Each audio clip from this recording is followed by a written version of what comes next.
పండుమిరపకాయల రోటి పచ్చడి ఎలా చేసుకోవాలో చూసేద్దాంనండి.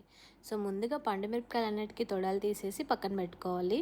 కొంచెం చింతపండు అండ్ కల్లుప్పు ఉంటే సరిపోయిద్ది.